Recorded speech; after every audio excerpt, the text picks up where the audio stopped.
When Norway became independent in the early 20th century, the world was changing fast. Monarchies were collapsing. Republics were rising. So why, in the middle of this Republican wave, did Norway choose a king? Let's rewind and find out. For centuries, Norway was not truly independent. It was in a political union with Denmark for over 400 years and then with Sweden from the early 19th century until the early 20th century.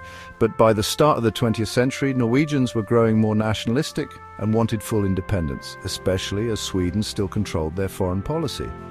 In the year 1905, that union with Sweden was officially dissolved. Norway was finally free to decide its own future. Now, they had a huge decision to make. Should Norway become a republic like many modern nations were doing, or should it become a monarchy again with a king? You might think a republic would be the natural choice. After all, it represented modernity, democracy, and people's power. But there were two big problems. First, fear of instability. Europe had seen how messy and violent republican transitions could be. Just look at the French Revolution or the chaos in Spain and Italy during their transitions. Norwegians did not want that. They wanted unity and calm, not political experiments. Second, they wanted international legitimacy. Norway was a small country suddenly standing on its own.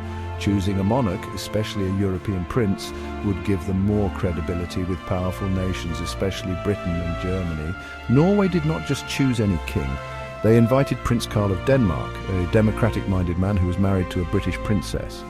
That was a smart diplomatic move, connecting Norway with two of Europe's biggest monarchies.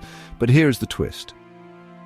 Norway did not just hand him the crown. They held a national referendum, and the people voted. Over 78% wanted a monarchy. Why? Because Norwegians saw monarchy not as a symbol of tyranny, but as a way to unify the country and avoid political division. It was a constitutional monarchy, meaning the king had very limited powers. He would represent the country, but the people and parliament would make the laws. So when Prince Carl accepted the throne, he even changed his name to King Haakon VII, a traditional Norwegian name to show respect for Norway's identity. So why did Norway become a kingdom in a world turning toward republics? Because Norwegians wanted unity over ideology. They chose stability, democratic values, and a fresh identity that honored both tradition and the future.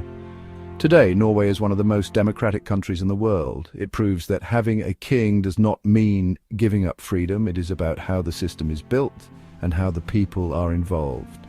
So next time someone says monarchies are outdated, just tell them, not in Norway.